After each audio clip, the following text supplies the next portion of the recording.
Hello everyone, and a very warm welcome back to the channel. Have you ever been underestimated? Judged by your appearance? Dismissed by someone who didn't even know your name? Or made to feel like you just didn't belong? If you've ever felt that sting of injustice, then you have found your community. Here, we believe that the most powerful stories are the ones where quiet strength triumphs over loud arrogance, and where the true measure of a person is revealed. When the pressure is on. Before we dive into today's incredible story of satisfying justice, if you believe in the power of these messages, please consider helping our community grow. Taking just a second to hit that like button makes a huge difference. And be sure to subscribe and ring that notification bell so you never miss a tale where the underdog gets the last word. Your comments and shares mean the world to us. It's how these stories reach the people who might need to hear them the most.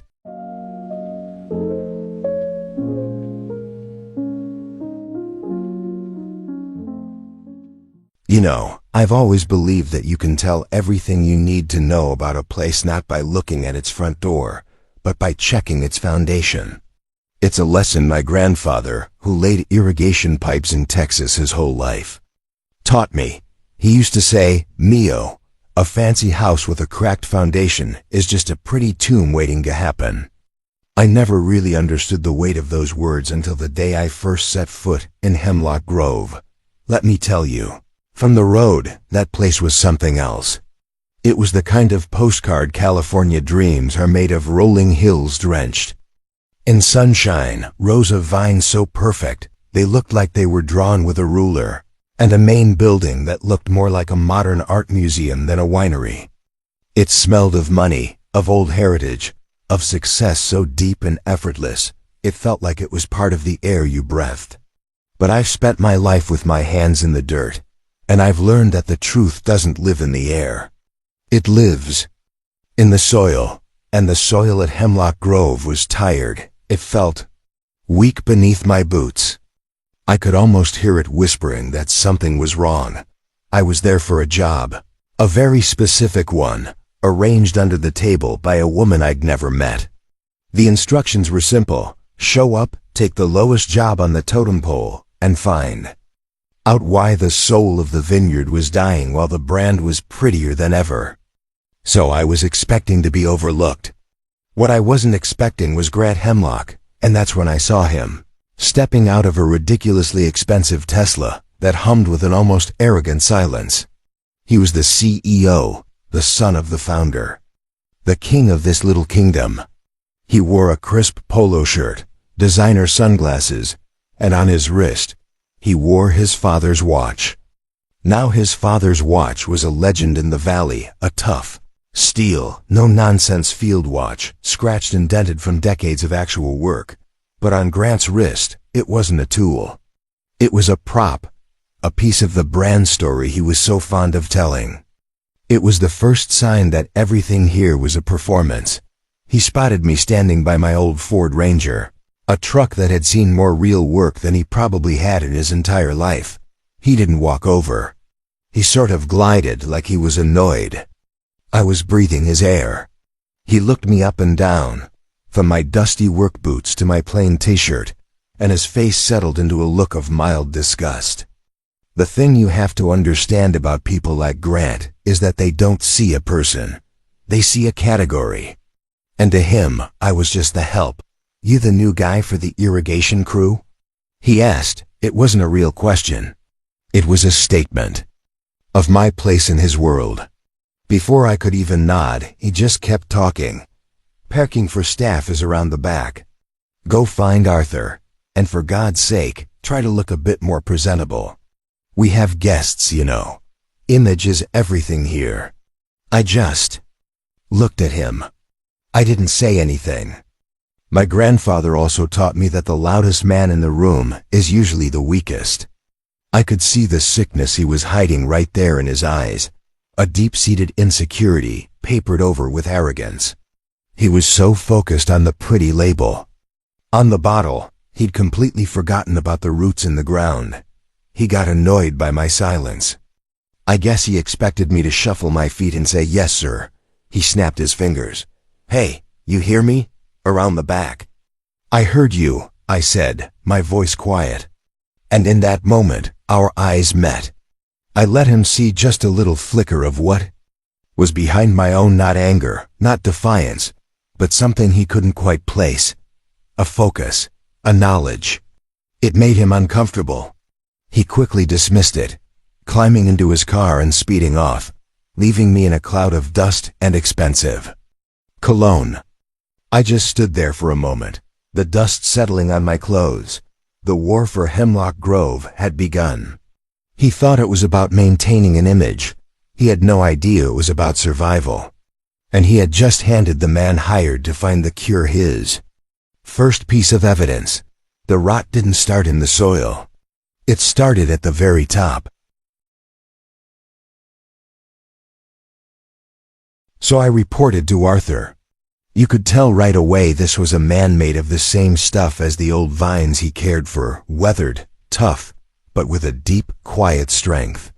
He had this look in his eyes, a kind of permanent weariness that comes from watching something you love slowly fade away and being powerless to stop it. He handed me a wrench and a pair of shears. "Grant said to put you on the busted pump in Section 4, he said, his voice gravelly. "It's been broken for a month. He wants to see if you're any good with your hands before you touch a single vine." I knew what it was. It was a grunt job, a test meant to humiliate. A brand new hire, and they send him to the back corner of the property to fix the forgotten broken stuff. Classic power play. "I'll get right on it," I told him, and he just nodded, watching me with a look I couldn't quite decipher. It wasn't suspicion. It was assessment. For the next week. That little corner of the vineyard became my world. And yeah, I fixed the pump. Took me half a day. The problem was a simple cracked gasket that Grant probably thought was too expensive to replace. But I didn't just fix it. I spent the rest of my time out there, really listening.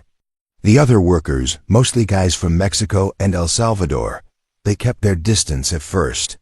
They'd seen guys like me come and go, and they knew better than to get friendly with someone the big boss had already marked. But they watched. Everybody watches in a place like that. They watched me do more than just work. They saw me kneeling down, not to pray, but to crumble the soil in my hands, letting it run through my fingers like sand in an hourglass, smelling it for the telltale sour scent of nutrient lock. They saw me spending an entire lunch break not eating, but just standing by a single sick-looking vine, my hand resting on its gnarled trunk as if I were checking for a pulse. I was sketching the intricate patterns of the leaf blight in this little leather notebook I carry everywhere. It wasn't just a job for me. I was a doctor making a diagnosis on a patient that everyone else had given up on. The moment I knew Grant couldn't leave well enough alone came during a lunch break. Most of the guys and I were sitting in the shade of a big oak tree, a silent agreement to share the small comfort of the cool air. Suddenly, Grant's golf cart came zipping over the hill. He was performing his role as the magnanimous lord of the manor, the man of the people. He had a couple of slick-looking guys in suits with him, probably investors. "Hey fellas, taking a well-deserved break?" he said, his voice booming with fake bonhomie. His eyes scanned the group and landed on me. A smirk played on his lips. Well, if it isn't our resident dirt digger," he said, loud enough for everyone to hear. The other workers immediately looked down at their food, at the ground, anywhere but at me. That's a silence I know all too well. It's the sound of fear. "Tell my friends here what you do all day, pal," Grant continued, gesturing at me like I was an exhibit at the zoo. "They're fascinated by the ground-level operations." I just took a slow bite of my sandwich. I looked at him, chewed, and swallowed. "I fix what's broken," I said, my voice even. Grant laughed, a short, sharp bark. "He fixes what's broken." "I love this guy's sense of humor," he said to his friends, who chuckled nervously. "No, seriously, what do you think of the soil? You spend enough time on your knees in it. You must have some profound thoughts." He was mocking me, trying to paint me as some simple-minded peasant. I looked at the soil, then back at him. "It's thirsty," I said. "And it's hungry." His smile faltered for a fraction of a second. My answer was too simple, too real. It wasn't the dumb joke he was expecting. He clapped his hands together. "Deep stuff. All right, men, back to it in 5.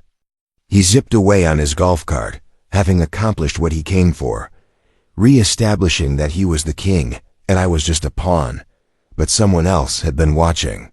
From a distance, near the old barn, Arthur had seen the whole exchange. And something clicked in his mind. Later that day, as I was cleaning my tools, he walked over. He wasn't looking at me, but at the notebook I'd left on a barrel. "The old man used to do that," he said, his voice quiet. I looked at him. "The old man?" I asked. "Mr. Hemlock, Grant's father," Arthur clarified. "He had dozens of these little notebooks, filled in with sketches of leaves, notes on the soil, the rainfall. He used to say you could hear the vines talk if you knew how to listen." Arthur shook his head, a sad look in his eyes. "Grant keeps them in a box in the barn." So while I was out there with my hands in the dirt, trying to understand the truth of the land, a different kind of battle was being fought up on the hill. It was happening in what they called the boardroom, but really, it was just a sterile glass box, air-conditioned to a perfect 72 degrees. A place so clean and quiet, you could forget there were 100 acres of living, breathing, dying things just outside the window. You have to understand, in a place like that, the dirt isn't real. The vines aren't real. The only things that are real are the numbers on a PowerPoint slide, and the sound of your own voice echoing off the expensive mahogany table, and in that room, Grant Hemlock's voice was the only one that usually mattered. He was in his element, pacing in front of a giant screen, clicking through slides filled with elegant fonts and upward trending arrows. He was selling the story, and damn, he was good at it. He used all the right words: synergy, brand narrative, leveraging our heritage, market optics. It was a beautiful performance. The problem was, the wine itself was starting to taste like the performance, hollow, flashy, and with a bitter aftertaste. And the guys who actually sell this stuff for a living were starting to notice. The first crack in his perfect presentation came from a man named Sterling, the distributor. He was an older guy, pragmatic, the kind of man who cared less about Instagram likes and more about shipping pallets and return rates. "Grant, the social media engagement is great," Sterling said, his voice cutting through the corporate jargon like a sharp knife. "But I'm getting calls from sommeliers. Restaurants in the city are sending cases back. They're saying the new Cabernet is inconsistent. That's the word they use. In the wine business, inconsistent is just a polite way of saying unreliable." You could feel the air in the room change. Grant's smile didn't disappear, but it became something hard and brittle, like a piece of glass. That's when Eliza made her move. I wasn't there, of course, but Arthur told me all about it later. He said she didn't raise her voice. She never does. She just waited for the perfect moment of silence and let her words drop into it, like stones into a still pond. "The brand won't matter if the product is failing," she said calmly. "I think it's time we heard from the specialist I hired." Grant shot her a look. It was that classic older brother look, a mix of annoyance and condescension, the one that says, "The adults are talking now. Eliza, we're not discussing your little side project here. It's an unnecessary expense." But Eliza didn't back down. "We are paying him, so it's the board's business," she insisted. "The board deserves to know what Veritas has to say." And then it happened. The name, Veritas, it means truth in Latin. The absolute last thing Grant wanted in that room was the truth. He let out a short, sharp laugh. "Veritas? Seriously? How pretentious. What's next? We hire consultants named Sapientia and Justitia." But then something unexpected happened. Sterling, the distributor, leaned forward, a strange look on his face. Veritas? He repeated, the name sounding different coming from him. I know that name. He's not a person, he's a legend. A ghost. They say he only works by word of mouth. He's the one who saved the Sterling Hoffman vineyard back in '08 when everyone else said to rip out the vines. Turned the whole place around in a single season. Suddenly, the consultant wasn't Eliza's little side project anymore. She hadn't just hired some guy. She had hired a mythical fixer, a legend in their world. The air in the glass box crackled with a new kind of tension. Grant was caught completely off guard. You could see the flicker of panic in his eyes before he buried it under another layer of arrogance. A ghost story, he scoffed, trying to regain control. We don't need ghost stories. We need a bigger marketing budget. I am handling the agricultural side of things. He was practically spitting the word agricultural like it was something dirty. We are not pausing the Legacy Gold launch for some dramatic report from a mystery man. He slammed his laptop shut, ending the meeting. He was furious, not just because his authority had been challenged, but because his little sister had outmaneuvered him. He stalked out of the boardroom and onto the veranda, and from there, he could see me, a lone figure far below, walking a row of vines. I know what he saw when he looked at me. He saw dirt. He saw insignificance. He saw the days started getting hotter after that, the kind of dry, oppressive California heat that makes the air shimmer above the asphalt. For me, the work didn't change, but the focus did. I started spending most of my time in Section 12. This was the heart of the vineyard, the holy ground where the 60-year-old vines grew, the ones they called the legacy vines. The wine from these grapes was the stuff of legend, the foundation of Hemlock Grove's entire reputation. And it was here that the sickness was hiding in plain sight, a quiet killer that everyone else was too busy to notice. It's a funny thing, but sometimes the most valuable things are the ones people stop looking at closely. They just take them for granted. I knew something was fundamentally wrong, not just from the soil tests, but from the feeling in the air. The insects were different. The birdsong was quieter in that section. The whole place felt like it was holding its breath. The discovery came one evening. The sun was setting, bleeding orange and purple all over the hills, and the light was hitting the vines just right. It was a trick of the light, really. It caught the underside of a leaf, and for a split second, I saw a faint rust-colored spot. It was almost invisible.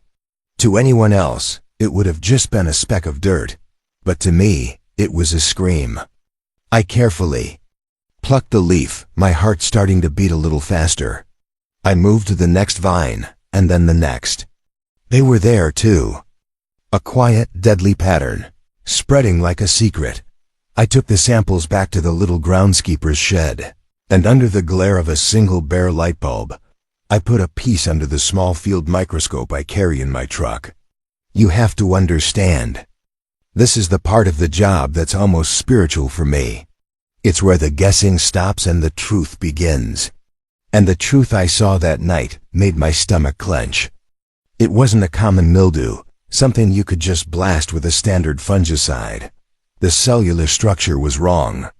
It was Plasmopara viticola, a strain of downy mildew, but it had mutated. It was more aggressive, building these tiny, shield-like spores that I knew would be resistant to the chemicals they were using. It didn't just steal nutrients. It injected a tiny enzyme that systematically dissolved the leaf's chlorophyll.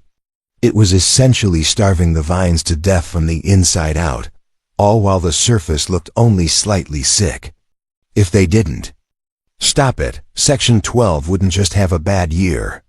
It would be a graveyard in 2 seasons. The legacy would be gone.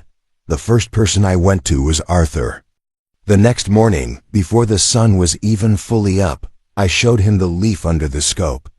I explained it in the simplest terms I could. I didn't need to be dramatic. The science was terrifying enough. I watched the color drain from Arthur's face. He's a farmer born and raised. He doesn't need to know the Latin name of a fungus to understand what a plague looks like. He looked like a doctor who had just been told the patient he'd cared for his whole life had a terminal disease. "My God," he whispered, "we've been spraying for weeks." Grant said it was just a cosmetic issue. "The standard sprays are like water against this thing," I told him. "You need to change the entire protocol. A targeted copper sulfate treatment, applied at dawn when the spores are dormant, and you have to start now today." We both knew what the real problem was, though. It wasn't the fungus. It was Grant. "Don't tell him the warning came from me," I said. "He'll never listen. Just tell him it's your recommendation. He has to trust his own manager, right?" Arthur looked at me, his eyes filled with a grim understanding. He hated the idea, but he knew I was right. It was our only shot. Arthur found Grant in his glass-walled office, a place so clean it felt like nothing real could ever happen there. He wasn't looking at the vineyard. He was staring at a giant monitor displaying mock-ups for the Legacy Gold wine label. Arthur told me later it was the most surreal thing. He was standing there holding a dying leaf, the literal heart of the company, and Grant was debating whether the font on the label should be gold foil or embossed. Arthur laid the leaf on the polished desk. "Grant, we have a serious problem," he said, his voice strained. "Section 12, the blight is worse than we thought. I believe it's a resistant strain. We need to stop everything and start a new emergency treatment today." Grant didn't even look at the leaf. He looked at Arthur, his expression one of pure, unfiltered annoyance. You see, the Legacy Gold launch was his baby. It was the one big idea he'd had that he thought would finally make him a legend like his father. To him, Arthur wasn't bringing him a business problem. He was bringing him a personal insult. He was attacking his vision. "A resistant strain?" Grant scoffed, turning back to his monitor. "Where did you get that, Arthur? The Farmer's Almanac? Or did your new buddy, the shovel guy, whisper it in your ear?" Arthur stood his ground. "This is my own observation, Grant. You know, there's a certain kind of perfection that's so clean and so bright, it feels like a threat. That was the day of the Legacy Gold launch. The main lawn at Hemlock Grove was transformed into something you'd see in a magazine about billionaires. Giant white tents, blooming like sterile mushrooms, were set up on grass so green it had to be chemically enhanced. A string quartet played music that was pleasant and completely forgettable, the perfect soundtrack for rich people to talk about money. And the waiters ... My God, the waiters. They moved through the crowd like ghosts in black uniforms, their smiles all identical, as if they'd been trained at a corporate retreat. The whole thing was a masterpiece of illusion, a carefully constructed stage, and Grant Hemlock was about to give the performance of his life. He moved through the party like a shark, all teeth and charm. He was born for this. He'd shake a journalist's hand, laugh a booming laugh that didn't quite reach his eyes, and deliver a line about his father's vision. He'd clap an investor on the back and speak passionately about the brand story. The thing is, when you're selling a story, the last thing you want is for people to ask about the truth. The entire event was a gilded facade, a beautiful lie designed to distract from the rot that was spreading just a few hundred yards away, under the very ground they were standing on. I saw Eliza standing at the edge of the party, holding a glass of sparkling water. She was wearing a beautiful dress, but she looked like a ghost at her own family's party. Her smile was brittle, like a pane of thin ice, and you could tell it would shatter with the slightest pressure. She was watching her brother sell her father's memory, a memory he had repackaged, diluted, and slapped a fancy new label on. Every time someone raised a glass of that Legacy Gold to their lips, I could only imagine she felt like they were toasting at a funeral. And then there was Arthur. They'd made him wear a suit. A man who had spent 60 years with his hands in the earth was now trapped in a wool suit that was too tight in the shoulders, looking completely lost. He was a farmer at a fashion show, and the pained look on his face said it all. He wasn't enjoying the party. He was mourning the vineyard. Meanwhile, I was working. Out of sight from the white tents and the tinkling glasses, I was methodically moving through Section 12. I wasn't invited to the party, of course. My presence would have ruined the brand story, so instead, I was doing the real work. I was taking my final soil samples, carefully bagging and labeling each one with a date, time, and precise GPS coordinate. Every scoop of pale, lifeless dirt I collected was a piece of evidence. Every brittle, spotted leaf I photographed was a witness. While Grant was pouring his lies into crystal glasses, I was quietly cataloging the truth. Back at the party, the first crack in the facade appeared. It came from a young, ambitious sommelier from a hot new restaurant in San Francisco. The kid was sharp, and he was trying to make a name for himself. He cornered Grant, swirling a glass of the new wine. "Mr. Hemlock, a fantastic vintage, truly," he began, the perfect polite setup before the kill. "But I'm detecting a certain greenness on the finish, a slight vegetal note. It can sometimes be an indicator of vine stress, can't it?"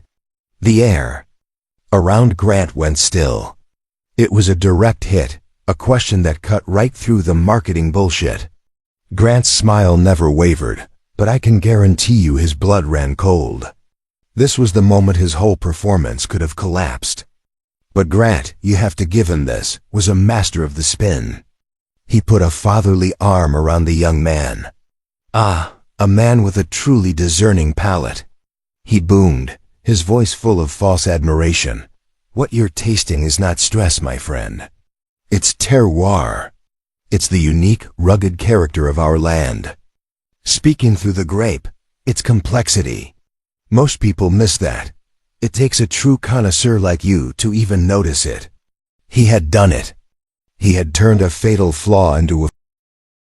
The thing about a perfectly constructed lie is that it's incredibly fragile.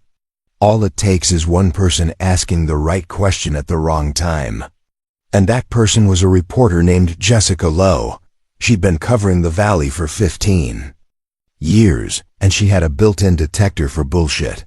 She'd been smiling and nodding through Grant's whole performance, but her eyes were sharp.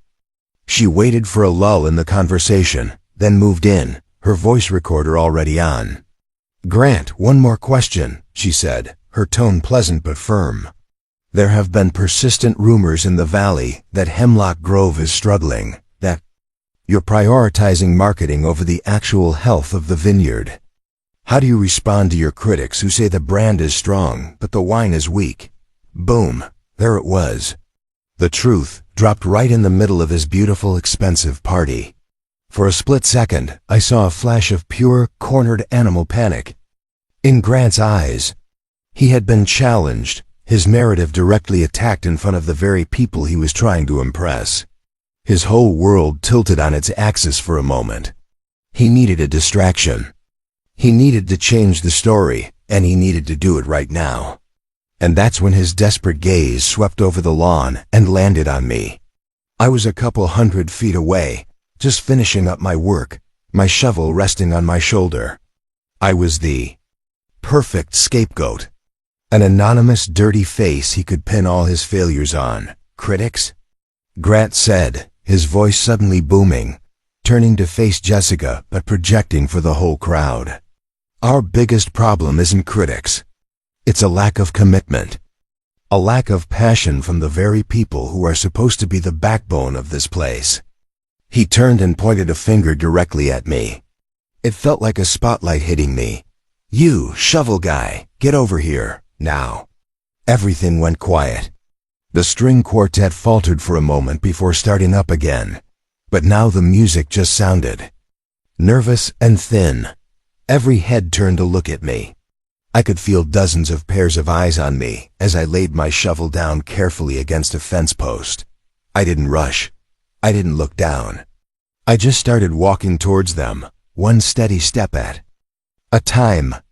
My grandfather had a saying for moments like this: when a weak man wants to feel strong, He finds someone he thinks is weaker to stand on. I knew exactly what was about to happen.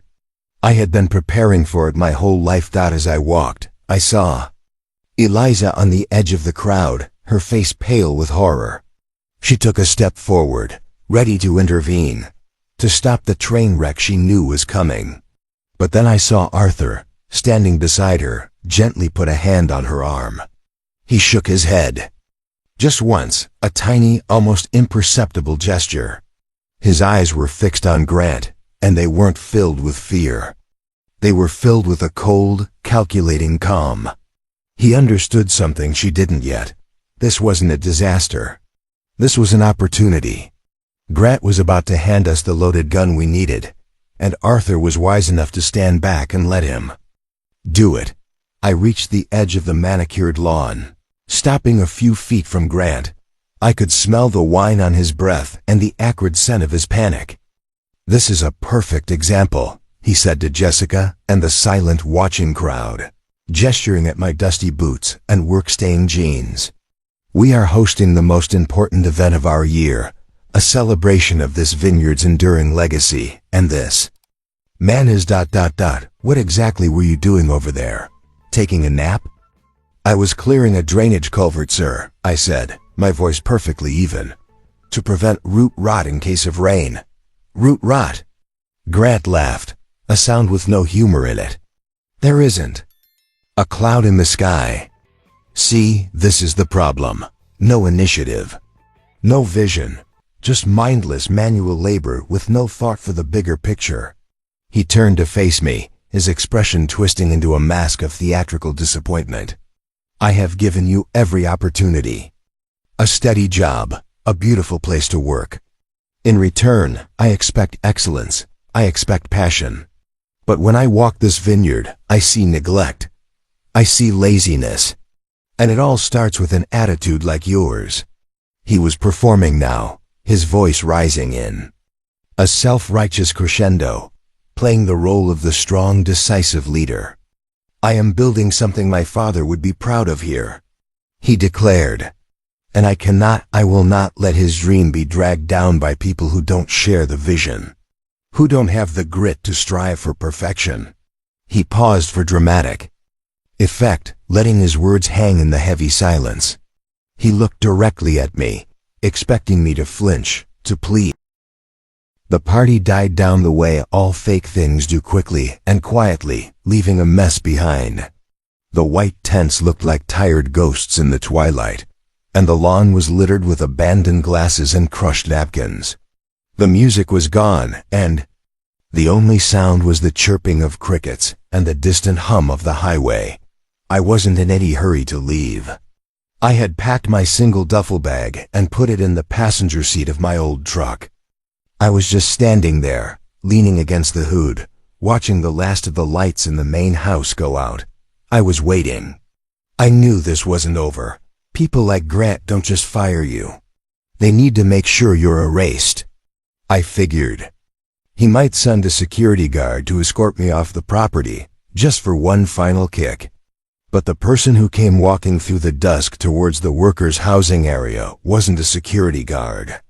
It was Eliza. She had changed out of her fancy party dress and was wearing simple jeans and a sweater. Her face was pale in the fading light, but her eyes were on fire. She walked right up to me, and the first words out of her mouth weren't what I expected. "Please, don't you dare apologize to me," she said, her voice low and tight with a cold fury. "I should be apologizing to you. For all of this, for him." I just looked at her. I could see the shame she felt, but underneath it, there was something else. Something hard and resolute, like steel. The brittle ice I'd seen in her smile earlier had finally shattered, and what was left was solid. "What he did today, ... She started, then shook her head. "It was monstrous. But it was also a gift, Leo. He doesn't know it yet, but he just handed us the weapon we need to save this place." I stayed quiet, letting her talk. This was her moment. "My father didn't build this place to be a label on a bottle for rich people. To forget what they're drinking," she said, her voice trembling slightly with passion. He built it to be something real.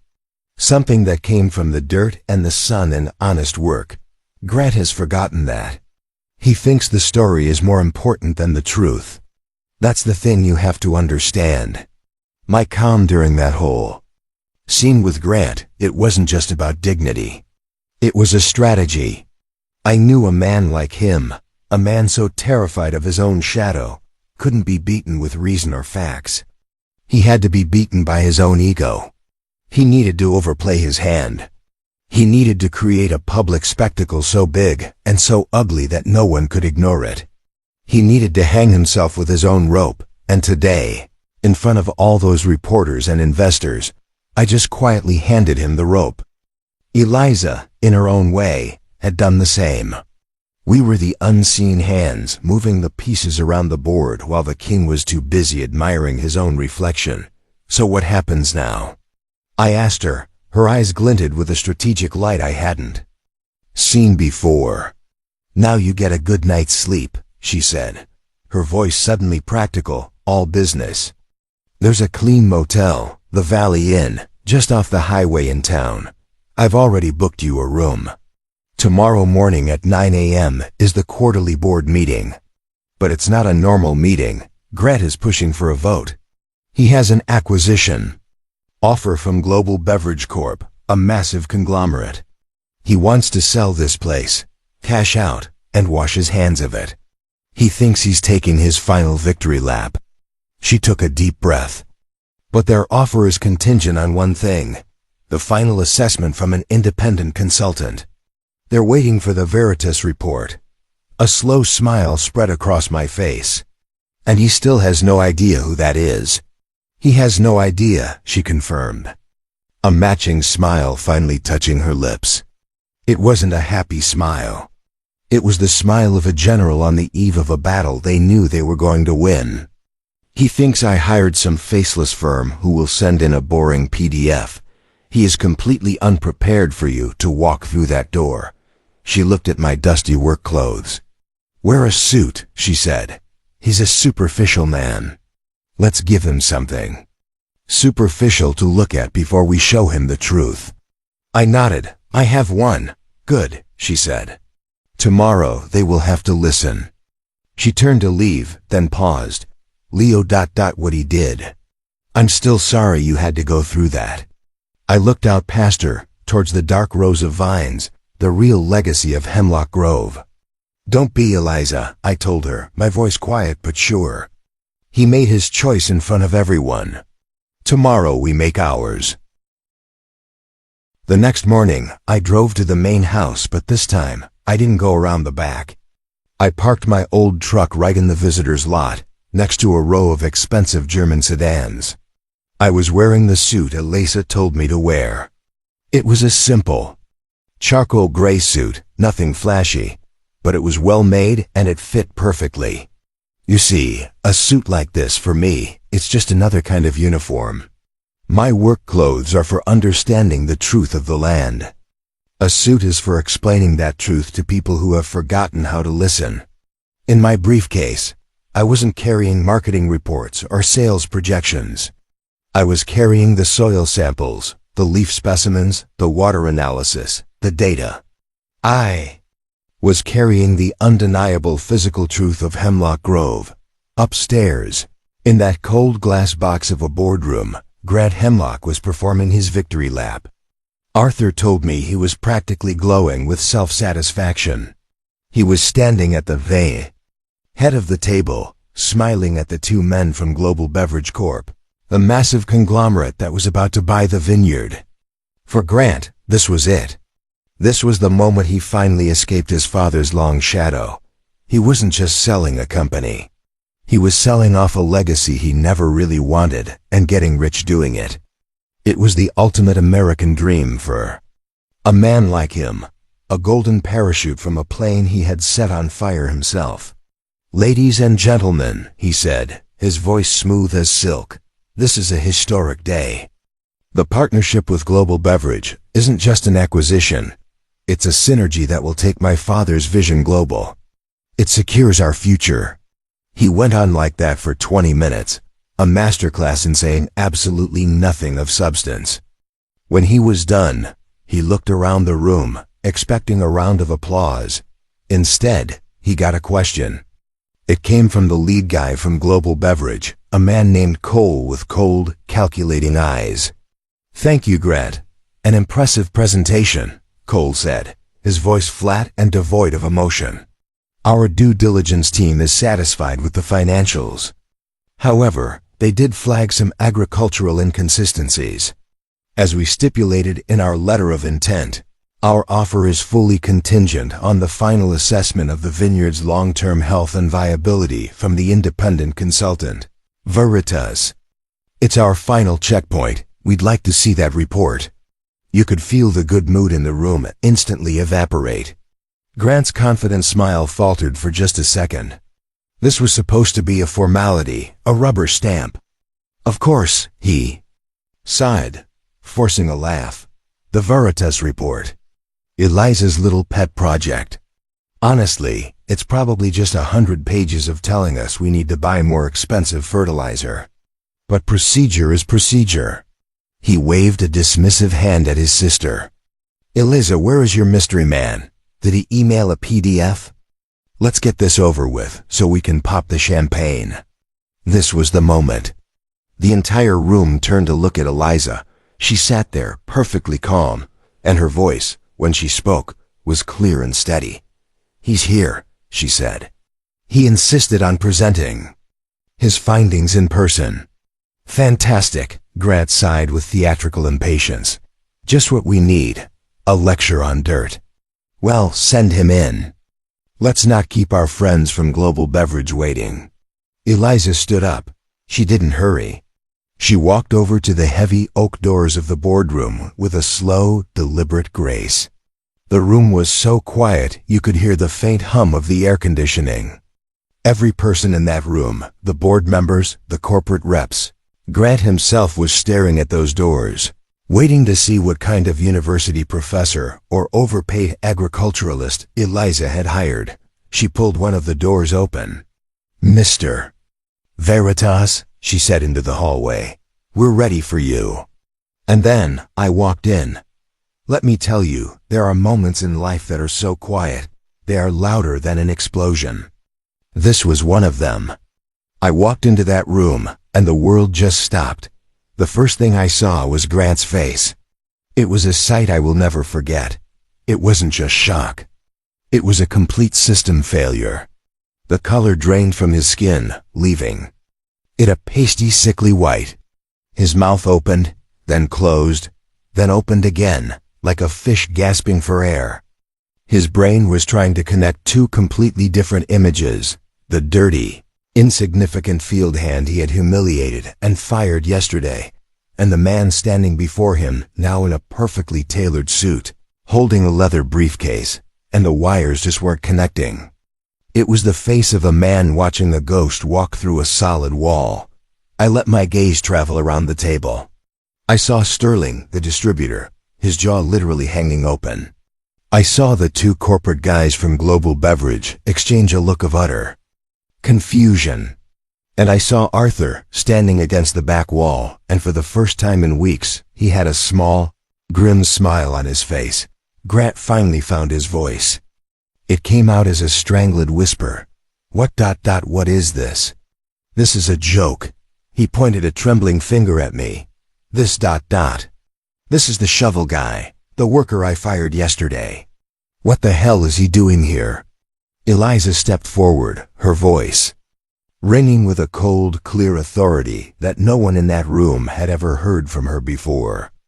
"No, Grant," she said, her eyes locked on her brother's. For the next 30 minutes, that boardroom wasn't a boardroom anymore. It was a courtroom, a classroom, and a confessional, all rolled into one. I didn't raise my voice. I didn't use accusatory language. I just presented the truth, piece by undeniable piece. I started my presentation not with a spreadsheet, but with a picture. It was a satellite image of the vineyard from 10 years ago, glowing a healthy, vibrant green. Then I clicked to the next slide, an image from last week. Looking pale and sickly, with patches of brown and yellow like a spreading disease. This, I said, my voice calm and even in the dead silent room, is the story of a slow death. It's the story of a beautiful living thing that has been systematically starved. I walked them through it all. I wasn't just a scientist presenting data. I was a storyteller, telling the tragic biography of this land. I put the vials of soil on that polished mahogany table, the pale, lifeless dust of Section 12 next to the rich, dark loam from a small forgotten corner of the property that hadn't been ruined yet. You see, I explained, healthy soil is a bank account full of microbial life, nitrogen, organic matter. For the past decade, under Mr. Hemlock's leadership, this vineyard has been making constant withdrawals, aggressive harvests, cheap fertilizers that kill the microbes, with no deposits. This soil is bankrupt. I then showed them the magnified images of the Plasmopara viticola, the mutated blight. A healthy organism can fight off disease, I said, looking around the table at the pale faces. But this vineyard is not healthy. It has a compromised immune system. This blight isn't the cause of the problem. It is merely the symptom of a decade of profound and systemic neglect. Grant tried to interrupt then. This is speculative, he stammered, his voice sounding thin and weak. We've had bad years before. I didn't even look at him. I just clicked to the next slide. It was a copy of an internal memo, written by Arthur, dated 6 months ago. The subject line read, Urgent, Soil Health Concerns in Section 12. It detailed his warnings, his requests for better soil treatment, all of it. And at the bottom was Grant's handwritten reply, scrawled in angry red ink. Not in the budget. Focus on the launch. The room was ice cold. Sterling, the distributor, slowly took off his glasses and rubbed his eyes, looking not at me, but at the grand framed portrait of Grant's father that hung on the wall. It was the look of a man realizing he'd been complicit in the destruction of his friend's legacy. Then I moved in for the final blow. The legacy gold. Finally, I said, let's talk about the wine in the bottle.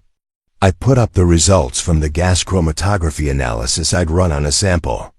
To compensate for the thin, green taste that comes from stressed vines, I explained. The legacy gold has been artificially altered. My analysis shows significant levels of mega purple, a commercial grape juice concentrate used to add color, sugar, and body to low-quality wine. It also shows the addition of commercial powdered tannins to create the illusion of complexity. I paused, letting the words land. The wine you launched yesterday is not the product of your legacy vines. It is a carefully engineered beverage. It is a lie from soil to bottle. That was it. That was the kill shot. The two men from Global Beverage didn't say a word. They didn't need to. They simply quietly began to close their leather portfolios. The senior man, Cole, looked at me and gave a single, almost imperceptible nod. It was a nod of professional respect. Then he and his colleague stood up.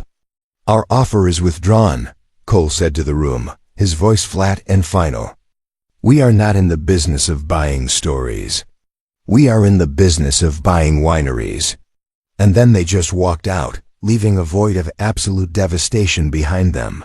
Grant made a small, wounded sound in the back of his throat. He had slumped down in his massive leather chair, looking impossibly small, like a child being scolded. All the swagger, all the arrogance had been stripped away, leaving behind only the pathetic, insecure man he'd been hiding his whole life. His face was ashen. He was a king in a kingdom that had just dissolved into thin air. I wasn't finished. I clicked to my final slide. It was blank, except for a single quote, written in clean black letters. On the screen, for everyone to see, were the words Grant had shouted at me less than 24 hours before. The era of mediocrity at Hemlock Grove is officially over. Mr. Hemlock was absolutely right when he said this yesterday, I said, my voice softening just a little. The era of mediocrity, of cutting corners, of prioritizing the label over the land, of valuing the story over the truth. That era is over. It has to be, because you can't build a legacy on lies. It will, eventually, collapse under its own weight. I turned off the projector, and the room was plunged back into the natural morning light. My professional assessment, I concluded, is that this vineyard is on the verge of catastrophic failure. Its brand is a fraud, and it's been 6 months since that day in the boardroom. You know, it's funny. In the movies, a moment like that is followed by thunderous applause or a dramatic walk off into the sunset. The reality was much quieter. It was just a long, heavy silence, followed by a series of very quiet, very serious conversations. There was no big, dramatic firing for Grant. The board, led by a deeply ashamed Mr. Sterling, allowed him to resign for personal reasons. That's the way it works in that world. They gave him a severance package, enough to let him disappear comfortably, but a fraction of the golden parachute he'd been hoping for. His real punishment wasn't financial. It was a sentence of irrelevance. He had lost the only thing that ever gave him an identity, his father's name. I heard he moved to Florida to try his hand at real estate development, selling a different kind of story built on a different kind of sand. I almost feel sorry for him, almost. The real work, the hard work, began the day after he left. The board appointed Eliza as the new president and CEO, and I've got to tell you, it was like watching a plant that had been living in a dark room finally get moved into the sun. She bloomed. All the intelligence, passion, and grit that she'd kept hidden under her brother's shadow came pouring out. She was born to lead this place, not by shouting, but by listening. Her first official act was to promote Arthur to vineyard director, giving him the authority and the budget he'd been denied for the last 10 years. You can see the difference in the old man's face. The weariness is gone, replaced by a deep sense of pride. He walks the land like the guardian he always was, and me? I stayed. Eliza and I are partners, in the truest sense of the word. She runs the business, the front of the house, the part that faces the world. I run the land, the back of the house, the foundation of it all. My official title is Director of Viticulture. My real job is to be the vineyard's doctor, its therapist, and its friend. For the last 6 months, we have been healing this place, together. We ripped out the cheap irrigation systems and laid new ones. We brought in tons of organic compost, slowly rebuilding the bankrupt soil. It's hard, painstaking work. But last week, I was walking through Section 12, the old legacy vines, and I saw it. Tiny, vibrant green shoots, unfurling from the gnarled, 60-year-old wood, new growth. It was a promise, whispered from the earth itself. That's where I am right now, standing in Section 12. But I'm not alone. I'm surrounded by a group of about a dozen university students, an agricultural extension class from UC Davis. They're a diverse bunch, young men and women of all colors and backgrounds, their faces full of that earnest, hungry curiosity that you can't teach. They're all here on a new scholarship program that Hemlock Grove has started. I'm not teaching them from a textbook or a PowerPoint slide. In my hands, I'm holding one of the old man's notebooks, the ones Grant called sentimental junk. The pages are yellowed and the ink is faded, but the wisdom in them is timeless. Look here, I say to the students, pointing to a sketch Mr. Hemlock made 40 years ago. He writes that in the dry year, you don't just give the vines more water, you give them less. You make the roots struggle. You make them dig deeper into the earth to find their own strength.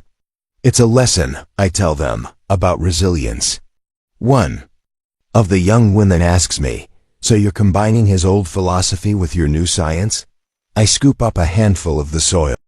When you strip everything away, the story of Hemlock Grove isn't really about wine. It's about the soil. It's about what we choose to cultivate in our companies, in our families, and most importantly, within ourselves. It's a quiet reminder of a timeless truth, one that our grandparents understood deeply.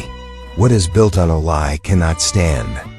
In our modern world, so full of dazzling presentations, social media perfection, and charismatic storytellers, it's easy to be seduced by the beautiful label and forget to ask what's actually in the bottle. Grant Hemlock built his world on a gilded facade, and in the end, he reaped exactly what he sowed, an empty harvest. His story reminds us that true authority doesn't come from a title or a loud voice, but from competence and integrity. Leo and Eliza, on the other hand, chose a harder, quieter path. They chose substance over style. There's an old saying that translates to, "True gold does not fear the fire." Their character, their commitment to the truth, was tested. It was insulted, dismissed, and publicly humiliated. But in the end, it was the only thing that endured. Their journey teaches us that our real value isn't found in the applause of the crowd, but in the quiet, steady work of doing the right thing, especially when no one is watching. It's about the difference between an inheritance, something you are simply given, and a legacy, something you must build with your own two hands, with honesty and respect. In our own lives, we all face our own versions of Hemlock Grove situations, where the easy, flashy answer seems more appealing than the difficult, honest one. This story encourages us to trust in our own quiet strength, to have the courage to be the person who points to the dying leaf in a room full of people admiring the flower arrangement. Because the truth, like a deeply rooted vine, has a power that no amount of marketing can ever hope to overcome. Asterisk. This story touched us deeply, and we imagine it may have resonated with many of you as well. What was the most powerful moment for you? We would be honored to read your thoughts and feelings in the comments below. If you've ever witnessed a time where quiet competence and truth won out over loud arrogance, we'd love to hear your story. If this journey provided a moment of satisfaction or reflection for you, a simple like on the video is a wonderful way to let us know. And of course, if you wish to see more stories that are not just dramatic, but also meaningful, please consider subscribing to the channel and turning on notifications. Until next time, may you find strength in your truth and peace in the quiet work of cultivating a life of genuine meaning. Be well.